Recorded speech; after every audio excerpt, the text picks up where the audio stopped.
Three black SUVs rolled into a small Georgia town on a Saturday morning in spring. The kind of vehicles nobody in Hadley Springs had ever seen up close. The kind that cost more than most houses on those streets. 800 people gathered in the town square. Camera crews from Atlanta pointed lenses at a small wooden stage. And on that stage stood a 65-year-old woman, tears streaming, hands trembling, trying to hold herself together in front of the entire town that had spent 20 years holding her down. 20 years earlier, she had taken in 3 white boys nobody wanted. 3 brothers the whole town had rejected. She raised them with nothing but love and prayers whispered in the dark. Then they were ripped away from her. She never saw them again, until that morning. But here's what she didn't know. Those 3 boys had become some of the most powerful men in the Southeast. And what they did next made the entire town fall silent. To understand why it mattered, you have to go back, way back, to 2004, to a woman who had no idea her life was about to change forever. Hadley Springs, Georgia, population 2,800, 1 gas station, 1 church, 1 grocery store that closed at 6. The kind of town where everybody knew everybody and everybody had an opinion about everybody else. Beatrice Owens lived in a 3-bedroom house her grandmother had built in 1955. Wooden floors that creaked, a wraparound porch with a rocking chair, a vegetable garden out back she tended every morning before sunrise. She was 45 years old, never married, no children, not for lack of wanting. Beatrice had dreamed of being a mother her whole life. But after 2 miscarriages in her 30s, she'd stopped trying, stopped hoping, and poured all that love into Sunday school kids and stray cats and tomato plants. She worked 2 jobs, mornings at the elementary school cafeteria, weekends cleaning the county courthouse. She took home $1,280 a month. The mortgage was $620. Her roof had been leaking since February. She had a blue tarp over the back corner of the living room and 3 buckets catching drips when it rained. Repair estimate, $3,400. Her savings, $780. She'd applied for a home repair grant through the county and been waiting 4 months. The lady at the office kept saying she was in the queue, but Beatrice didn't complain. That wasn't her way. Every Sunday she sat in the 3rd pew at Greater Hope Baptist Church. Pastor Raymond Coleman knew her by heart, knew she'd bring potato salad to every potluck, knew she'd volunteer first and leave last. He watched her with the children after service, the way she knelt down to their level, the way she really listened when they talked. Pastor Coleman noticed something the rest of the town had missed. Beatrice Owens had a gift for broken things. Her neighbor Denise Harper came by most Tuesdays. They'd sit on the porch with sweet tea while Denise's kids played in the yard. "Bea, have you ever thought about leaving?" Denise asked one afternoon. "Your cousin in Atlanta has room." Beatrice smiled, tired but warm. "And who's going to water Grandma's tomatoes? Who's going to make sure Pastor Coleman doesn't put too much sugar in the lemonade?" She laughed. But Denise saw it, the loneliness sitting behind Beatrice's eyes like a permanent guest who never left. Every night Beatrice prayed the same prayer she'd been praying for 15 years. "Lord, if I'm meant to be a mother, send me someone to love.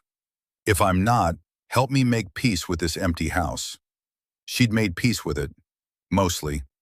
Above her fireplace hung a small wooden plaque her grandmother had hand-carved decades ago, the edges worn smooth from years of dusting. It read, "A house becomes a home when it holds someone else's pain." Beatrice had read those words 10,000 times. She was about to understand what they really meant. Here's the thing about Hadley Springs. It wasn't openly hostile, no burning crosses, no shouted slurs. But there was a texture to the silence. When Beatrice walked into the grocery store, conversations paused, just a beat, then continued. When she applied to be a substitute teacher, she had 30 college credits, just 15 short of a degree. The school board thanked her for her interest. They never called back. She told herself it didn't bother her, told herself she was content with the cafeteria, content with the mop and the courthouse floors. But some nights, lying in that too-quiet house, she wondered what it would feel like to be chosen for something, to be someone's first pick instead of their last resort. She didn't know it yet, but she was about to find out.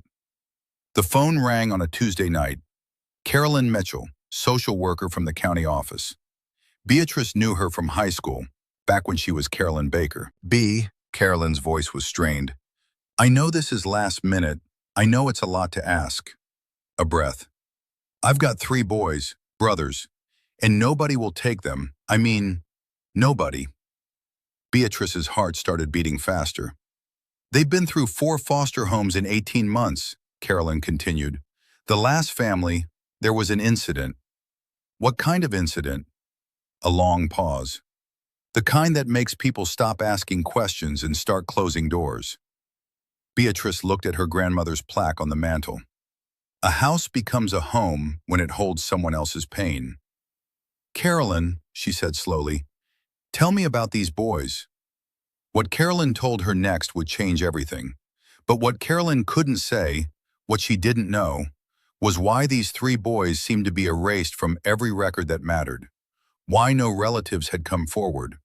Why a family with their last name had been mentioned in the Atlanta papers years ago, connected to serious money. Neither of them knew that part. But they were both about to find out. James, Carolyn said, 14 years old. Daniel, 11. Thomas was 8. They'd lost both parents in a car accident 8 months earlier, both gone instantly. No family had come forward. The state had stopped looking. If I can't find placement by Friday, Carolyn said, they're separating them. 3 different group homes, 3 different counties. Beatrice's heart clenched. They've already lost everything. Carolyn's voice dropped to barely a whisper. Their parents, their home, each other is all they have left. Beatrice looked around her small house, the leaking roof, the buckets, the empty bedrooms she'd stopped going into years ago. She thought about her $780 in savings. She thought about the tarp flapping in the wind. Then she thought about an 8-year-old boy who'd stopped speaking, a child who had looked at the world and decided it wasn't worth talking to anymore. Carolyn, bring them here. Friday came gray and cold. October winds scattered leaves across Beatrice's porch as the county van pulled up. Everything the 3 boys owned fit in 3 garbage bags. Carolyn walked them up the path. The oldest came first. James, 14 years old, carrying himself like a grown man. Jaw set, hands curled into fists. Eyes scanning the yard the way you scan for threats when you've learned you can't afford to be surprised. He'd been the parent for 4 years since he was 10, since their real parents started falling apart.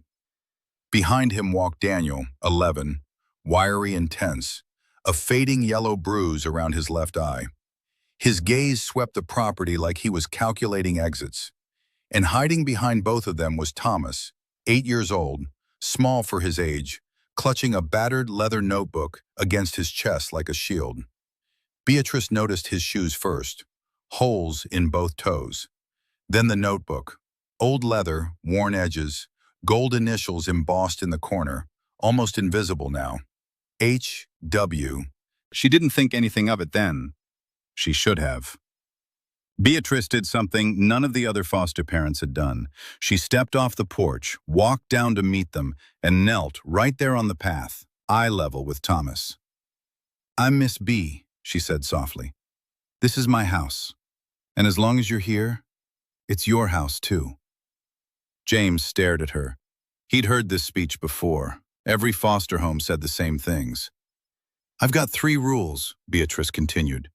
We eat together, we don't lie to each other, and nobody in this house goes to bed without knowing they're loved.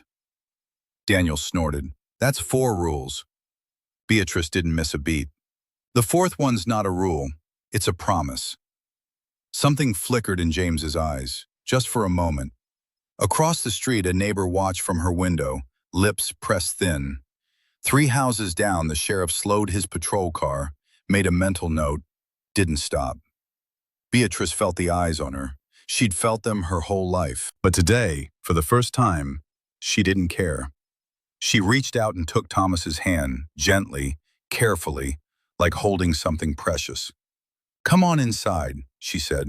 I made dinner. That first night, they sat around the kitchen table. Baked chicken, rice, green beans from the garden. James and Daniel ate like they were afraid the food would disappear, shoveling it in, eyes darting. Thomas pushed his food around his plate without eating, without speaking. Beatrice watched him. "Thomas, honey," her voice was gentle. "You don't have to talk, but you do have to eat, even just a little." He looked up.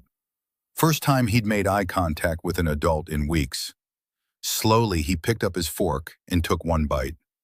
Beatrice's eyes filled with tears. She blinked them away before anyone could see. The first 6 months were the hardest. James tested her constantly, came home late without explanation, talked back, slammed doors, waited for her to give up the way everyone else had. She didn't. One Tuesday night, he stumbled in at 11 and found Beatrice sitting on the porch, plate of food in her lap, still warm. "I don't know where you were," she said calmly. "You're going to tell me eventually, that's one of our rules. But right now you're going to eat, because that's one of my promises." James braced himself for the lecture. It didn't come, just a plate of chicken and a woman who refused to quit. He sat down, he ate. The next Tuesday he was home by 9. Daniel's pain came out through his fists. 3 calls from the principal in 2 months. Fighting in the hallway, fighting at recess, fighting anyone who looked at his brothers wrong. Beatrice showed up every single time, sat through those meetings, held his hand under the table where no one could see. "Mrs. Owens," the principal said sternly, "this behavior is unacceptable." "It's Miss," Beatrice corrected him. "And I agree, but I'm curious. Has anyone asked this boy why he's fighting? Or do you just skip straight to the punishment?" The principal had no answer. That weekend, Beatrice drove Daniel to the community center and signed him up for the youth boxing program. "You want to throw punches? Fine, but you're going to do it the right way, with gloves, with rules, with respect." Daniel found something in that ring: control, discipline, a way to channel the rage that had been eating him alive.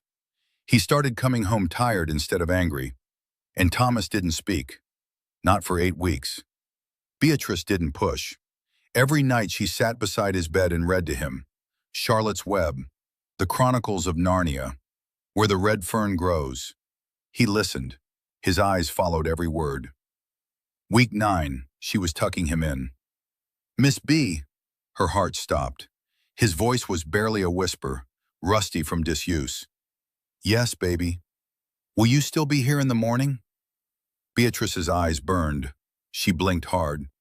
"I'll be here in the morning, and the morning after that, and every morning you need me." That night, Thomas slept through without nightmares. First time since his parents died. Then January came and everything nearly fell apart. A freak ice storm hit Georgia, worst in 20 years. Power lines down across the county. Temperature dropped to 18 degrees. Beatrice's house lost electricity at 2 in the morning. She bundled the boys in every blanket she owned, gathered them in the living room, but the temperature kept dropping. The tarp over the leaking section of roof had frozen solid. Ice was forming on the inside of the windows. Then Thomas started coughing. At first, just a little, then more. Then he was shivering violently, lips turning blue. Beatrice checked his forehead, burning hot and freezing cold at the same time. No car. Her old sedan had died 2 months earlier. No phone. Lines were down. The nearest neighbor was a quarter-mile away through solid ice. She looked at Thomas. His breathing was getting shallow. She made a decision.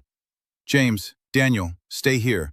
Keep your brother warm. Pile on top of him if you have to." James's voice cracked. "Where are you going?" "To get help." Beatrice put on her grandmother's old coat, wrapped a scarf around her face, and walked out into the storm. The world outside was pure white chaos. Ice on every surface, trees bending under the weight, winds so loud she could barely hear herself think. She walked one step at a time. Quarter-mile to Denise Harper's house, fell twice, got back up. Her hands went numb first, then her feet, then her face. She kept walking. When she reached Denise's door, she pounded with both fists and didn't stop until her gloves were bloody. The door opened. Denise's eyes went wide. Thomas, Beatrice said. She could barely speak. Can't breathe. Need your truck. Now.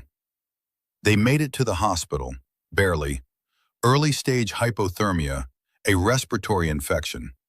The ER doctor said another hour in that cold, and it could have been pneumonia. Could have been worse. Beatrice sat in that waiting room until sunrise. James and Daniel pressed against her sides. All three of them exhausted. All three of them terrified. But alive. Around 4 in the morning, James spoke. "Why are you doing this?" Beatrice looked at him. "Doing what, baby?" "This, all of this." His voice broke. "We're not even yours." Beatrice was quiet for a long moment. Then she put her arm around him. "Let me tell you something my grandmother told me. She said family isn't about blood. Family is about who shows up when the ice comes." She pulled him closer. "I'm showing up. That's all I know how to do." James didn't pull away. For the first time since his parents died, he let himself lean on someone. After that night, something shifted. James started calling her Mama B instead of Miss B. Daniel stopped scanning for exits when he walked into a room. Thomas drew her a picture, a house with a yellow roof, 4 stick figures holding hands. At the top, in uncertain letters, "My family." Spelled wrong. Perfect. She hung it on the refrigerator. 18 months passed. 18 months of homework at the kitchen table, Sunday dinners with too much laughter and not enough chairs, bedtime stories and boxing practice, and tomatoes ripening in the garden. The boys grew, not just taller, stronger, whole. James smiled now, real smiles, the kind that reached his eyes. He'd started talking about college, about maybe becoming a social worker someday to help kids like him. Daniel won the county youth boxing championship and hung the gold medal on the refrigerator next to Thomas's drawing. Thomas was reading 2 grades above his level. Still quiet, but the good kind of quiet now. The kind that meant he was thinking, not hiding. Beatrice filed the paperwork for official adoption. The process was slow, mountains of forms, background checks, home inspections. But it was happening. One Sunday evening, all 4 of them sat on the porch after dinner, the sun setting gold and pink over the garden. Thomas was reading aloud from his leather notebook. He'd started writing his own stories in it, adventures about brave knights and magic kingdoms. James was helping Beatrice shell peas, his hands moving automatically like he'd done it 100 times. Because he had. Mama B, her heart still skipped when he called her that. "I just wanted to say," he paused, looked down at the peas. "Thank you for not giving up on us." Beatrice set down the bowl and took his hand. "Baby, I could never give up on you. Not ever." The moment hung there. Perfect. Complete. None of them noticed the black car at the end of the road, but it had been there for 3 days, watching. Then Friday came. Beatrice was hanging laundry in the backyard when she heard an engine. Different this time, deeper. She walked around to the front of the house. A black limousine sat in her driveway, the kind she'd only seen in movies. Long, sleek, completely wrong for this dusty road. The back door opened. A man stepped out. 70 years old, maybe older. Silver hair, an expensive suit. His face was hard and cold. The face of a man who had spent a lifetime giving orders and never hearing no. Behind him came a younger man carrying a leather briefcase. The older man looked at the house, at the peeling paint, at the tarp still covering part of the roof. His lip curled, barely. Then his eyes found Beatrice. "Miss Owens." "That's me. My name is Harold Whitfield." He didn't offer his hand. "And I'm here for my grandchildren." Beatrice felt the ground shift beneath her feet. The screen door creaked behind her. She turned. James stood there, face pale, eyes locked on the old man. "You," James whispered. "You're the one she wrote letters to. You're the one who never answered." Harold's expression didn't change. "That's a conversation for later. Right now, we need to discuss the legalities." He nodded to the man with the briefcase. But Beatrice wasn't listening to the lawyers. She was watching James, watching his hands ball into fists, watching 18 months of healing crack apart in an instant. Harold Whitfield wasn't just rich. He was powerful. The kind of powerful that bends laws and breaks people without breaking a sweat. His lawyers came with documents, stacks of them, birth certificates, blood tests, custody petitions. The message was simple. Harold Whitfield was the boy's only living blood relative. He had legal rights. Beatrice had none. She was just a foster mother, temporary, disposable. Beatrice hired a lawyer anyway, the only one she could afford. $80 an hour, fresh out of law school, up against a team from Atlanta that charged more per minute than she made in a day. She brought witnesses, Pastor Coleman, Denise Harper, the ER doctor from the ice storm night, teachers who had watched the boys transform. None of it mattered. Harold's lawyers had one argument: blood. And in Georgia, blood still meant everything. The judge ruled in Harold's favor. Custody transferred immediately. The morning they left, Beatrice stood on the porch, the same porch where she had knelt 18 months earlier and promised 3 broken boys that they were home. Now she watched that home being ripped away. James came to her first. 16 years old now, tall and strong, but his eyes were 10 years old again. Lost. "Mama B," his voice cracked. "We don't want to go." "I know, baby." Tears streamed down her face. "I know, but I did everything I could. The law doesn't see what we are." Daniel hugged her so hard she couldn't breathe, his shoulders shaking, the boy who never cried sobbing into her shoulder. "Don't let the anger win," she whispered. "Remember what I taught you. Control it. Don't let it control you." Then Thomas stood in front of her, small and silent, holding his leather notebook. Slowly, he held it out to her. "Keep it for me, Mama B." His voice was steadier than it had any right to be. "I'll come back for it." Beatrice took the notebook and pressed it against her heart. "I'll keep it safe, baby. I promise." James turned back one last time, his eyes locked on hers. "We'll come back, Mama B. I swear, no matter how long it takes." Then the driver opened the limousine door. One by one, the boys climbed inside. The door closed. The engine started. The black car rolled down the dirt road, turned at the corner, and disappeared. Beatrice stood on that porch until the sun went down, alone, holding a leather notebook with the initials HW. She wouldn't see those boys again for 20 years. 20 years is a long time, long enough for a town to forget, long enough for hope to fade, long enough for a woman to wonder if she dreamed at all. But Beatrice never forgot, and she never stopped trying. The first year, she wrote letters, one every week sent to Harold's address in Atlanta, the one his lawyers had listed on the court documents. Every single letter came back, returned to sender. She tried calling. The number was disconnected. When she found a new one, it was disconnected too. She hired a private investigator with $200 she didn't have. He found out the boys had been sent to a boarding school in New England. Expensive, elite, no visitors without permission. She drove 8 hours to that school, stood outside the iron gates, and begged to see them. The security guard was polite but firm. "Ma'am, Mr. Whitfield has made his instructions clear. You're on the restricted list. I'm sorry." She drove 8 hours home alone. After that, the trail went cold. Harold Whitfield had erased her from his grandchildren's lives as completely as if she'd never existed. Meanwhile, the town turned on her. Rumors spread the way they do in small places. Almost reasonable on the surface, rotten underneath. Heard the grandfather found out she was mistreating them. She probably just wanted the foster checks anyway. Nobody said it to her face, but she heard the whispers, saw the sideways glances, felt the silence when she walked into a room. In 2010, the school board let her go from the cafeteria. Budget cuts, they said. Beatrice knew better. In 2015, she found a lump. The diagnosis? Breast cancer, early stage, treatable. But treatment cost money she didn't have. No insurance, no savings. She sold her car for $3,200. She took out a second mortgage on her grandmother's house. She sold the jewelry her grandmother had left her, the last pieces of her inheritance.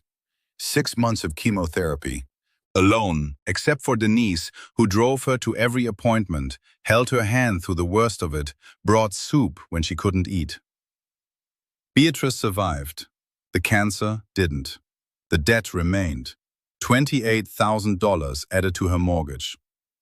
Then came 2020. The pandemic shut everything down. Her cleaning jobs vanished.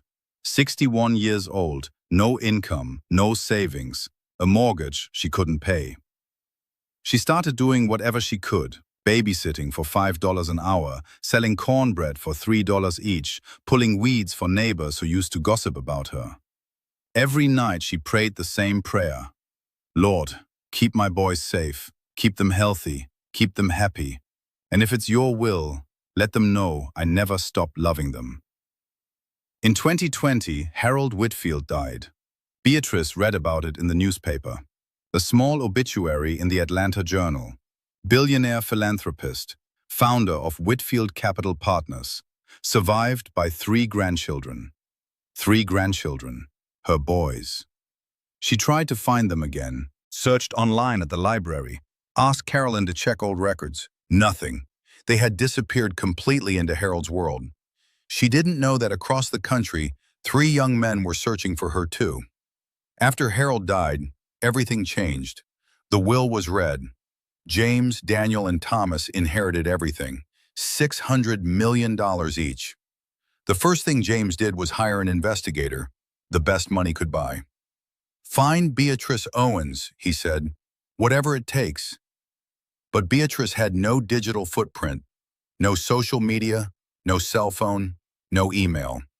She still lived in the same house, still had the same landline number, but letters got lost or returned, and the investigator kept hitting dead ends. It took 4 years. 4 years of false leads and near misses, until finally, in early 2024, the confirmation came.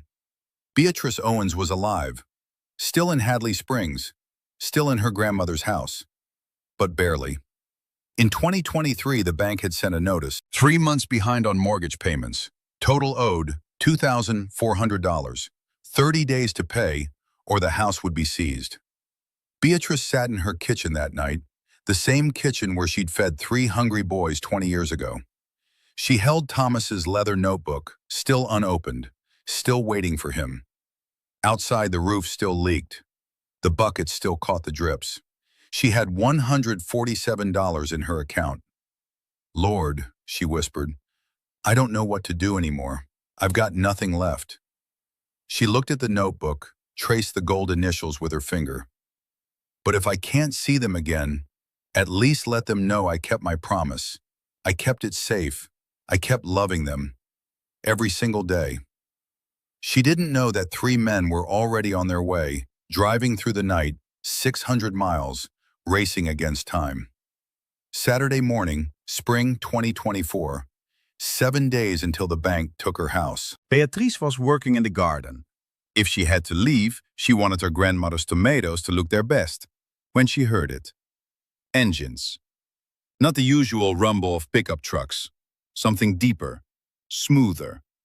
She looked up. 3 black SUVs rolled down the dirt road, moving slowly, like a procession.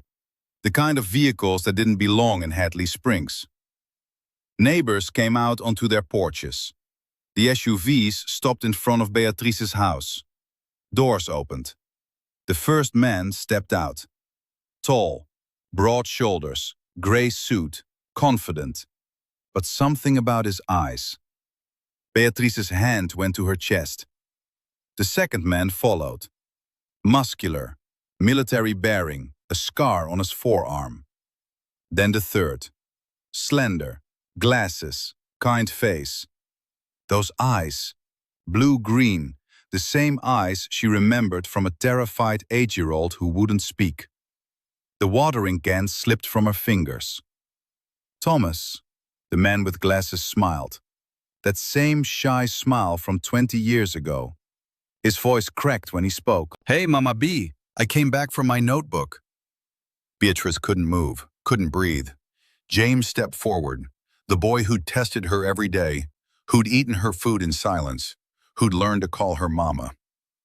"We promised we'd come back," he said. "We keep our promises." Daniel was already crying, the fighter, the angry one, tears streaming down his face without any shame. "Mama B." That was all it took. Beatrice ran. 65 years old, bad knees, hadn't run in years. She ran. James caught her first, wrapped his arms around her and held on like he would never let go. Daniel joined, then Thomas.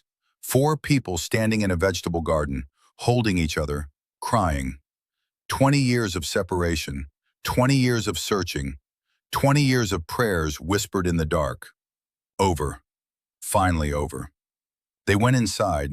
The boys, men now, looked around, taking it all in. The creaky floors, the old furniture, the same rocking chair, the same wooden plaque above the fireplace. And on the refrigerator, faded and yellowed, but still there, Thomas's drawing. The house with the yellow roof, 4 stick figures holding hands, my family. "You kept it," Daniel whispered. "I kept everything," Beatrice said. She reached to the mantel, took down the leather notebook, and held it out to Thomas. "I never opened it, not once. It's yours." Thomas took it with trembling hands, opened it for the first time in 20 years. Inside, his childhood stories, knights and dragons, magic kingdoms. But on the last page, something none of them had known about. A letter in a woman's handwriting, written before she died. Their mother's handwriting. He'd never known it was there. "She put it there for you," Beatrice said softly. "I figured you'd find it when you were ready." Thomas broke down completely. James took Beatrice's hands and looked into her eyes. "Mama B, we know about the bank. We know about the foreclosure." Her face tightened. "How did you—" "We've been looking for you for 4 years. When we finally found you, we found everything." Daniel stepped forward. "We paid off the mortgage, the whole thing. This house is yours, free and clear, forever." Beatrice's legs went weak. James caught her, guided her to the rocking chair. "That's not all," Thomas said. He'd composed himself, his voice steady. "We're establishing the Beatrice Owens Foundation, $50 million, to help foster families across Georgia, emergency housing, legal aid, scholarships." He paused. "And we want you to run it, if you're willing." Beatrice stared at him. $50 million. "I don't understand," she whispered. "Why would you— How did you—" Daniel knelt beside her chair and took her weathered hand in both of his. "Mama B, you walked through an ice storm for us. You fought a billionaire in court for us. You waited 20 years for us." His voice broke. "There's nothing we could ever do that would be enough. But we're going to spend the rest of our lives trying." Beatrice looked at them. Her boys, men now. Successful, powerful, but still hers. She started laughing, then crying, then both at once. "I prayed for this," she said. "Every night. Every single night I asked the Lord to keep you safe, to let you know I still loved you." She touched each of their faces. James, Daniel, Thomas. "And here you are."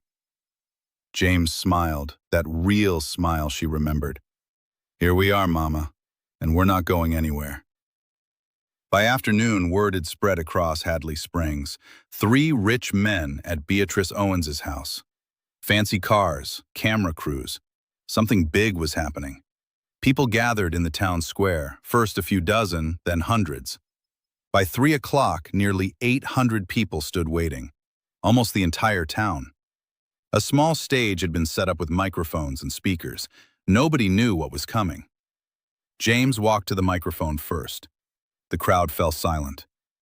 "Thank you all for coming." His voice was steady and commanding. "I know you're wondering who we are." He let the silence build. 20 years ago, we stood on this same street, 3 boys. Our parents had just died. No family, nowhere to go. Murmurs rippled through the crowd. We were rejected by 4 foster families, labeled as troubled, labeled as broken. And when the social worker asked this town If anyone would take in 3 orphan brothers, there was silence. He looked out at the faces, some confused, some uncomfortable. Not one person stepped forward. The murmurs stopped. The crowd shifted. Except one. James pointed toward the side of the stage. Beatrice stood there, supported by Daniel and Thomas. A 65-year-old woman, tears streaming, standing before the town that had tried to bury her. A black woman living alone, working 2 jobs, roof leaking, barely enough money to feed herself. James's voice grew stronger. She didn't have much, but she had a home. And she opened it to us. Daniel helped Beatrice up the steps to the stage. The crowd watched in stunned silence. This woman walked through an ice storm to save my brother's life. She fought a billionaire in court to keep us together. She never stopped loving us, not for one single day. James's voice cracked on the last word. Her name is Beatrice Owens, and she is our mother. The crowd erupted. Applause, gasps, people crying. But James wasn't finished. Let me tell you what happened after we were taken away. The applause died. This town turned on her. Rumors, whispers, lies. People said she mistreated us. People said she only wanted the foster money. He looked into the crowd, searching specific faces. She lost her job. She got cancer and fought it alone. She nearly lost her home. His jaw tightened. And where was this town? Where were all of you? Nobody answered. Daniel stepped to the microphone next. We came back to make things right, not just for Mama B, for this whole community. He let that sit. We've paid off her mortgage. Her house is hers forever. Applause started. Daniel held up a hand. But that's not all. We're establishing the Beatrice Owens Foundation, $50 million. The crowd went completely still. This foundation will build a family resource center right here in Hadley Springs. It will provide scholarships for every foster child in this county who wants to go to college. It will repair and rebuild 50 homes for families in need. He paused, including the families who said terrible things about our mother. Gasps, whispers, people looking at each other not knowing where to put their eyes. Thomas stepped forward last, the quiet one, the one who had stopped speaking all those years ago. Mama B taught us something, he said softly. She taught us that kindness doesn't keep score. It doesn't hold grudges. It just keeps giving. He looked at her. So that's what we're doing. Giving to everyone, even those who don't deserve it. From the crowd, a figure pushed forward. An old woman, 88 years old now, frail, shaking. She climbed the stage stairs slowly and walked to Beatrice. Then she fell to her knees. Beatrice, her voice trembled. I was wrong. Everything I said, everything I did, I was wrong. Tears ran down her wrinkled face. Can you ever forgive me? Beatrice looked down at the woman who had made her life miserable for 20 years. The woman who had spread rumors, gotten her fired, turned neighbors into enemies.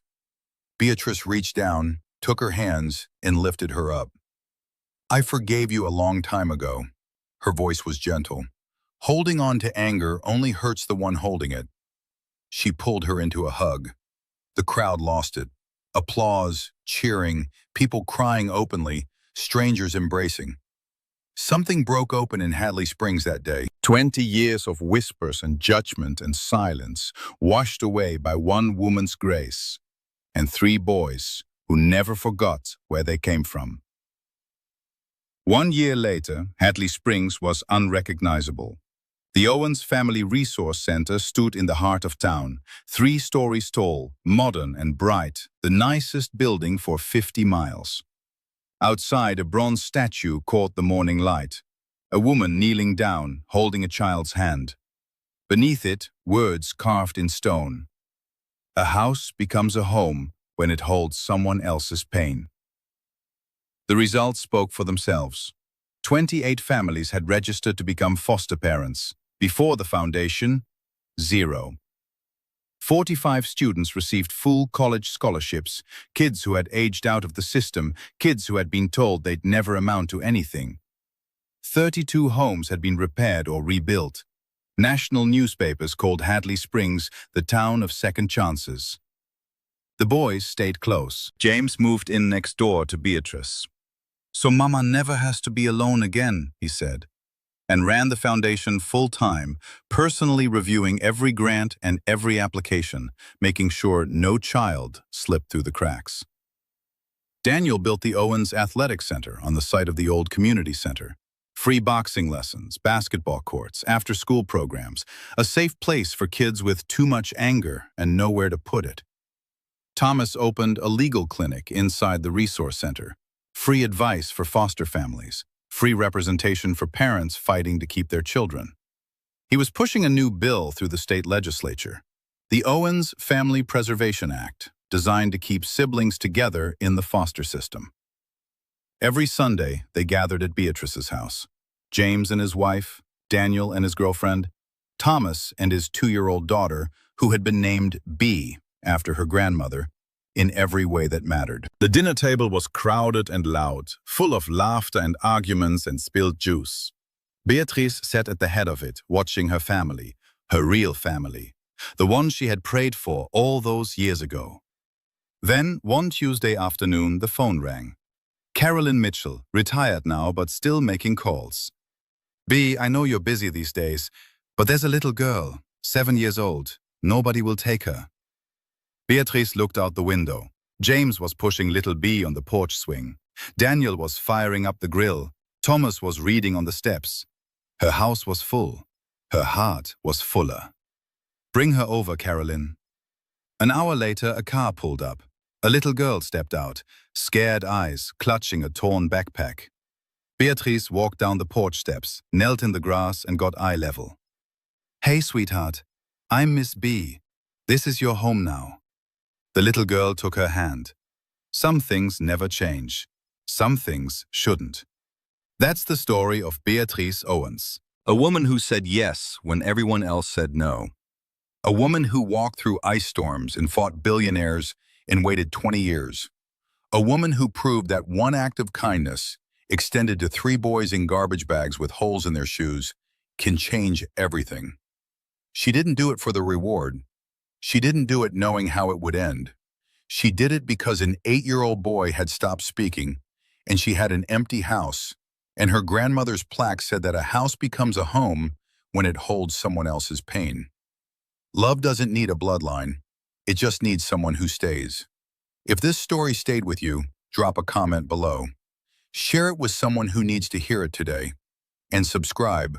We're back next week with another one.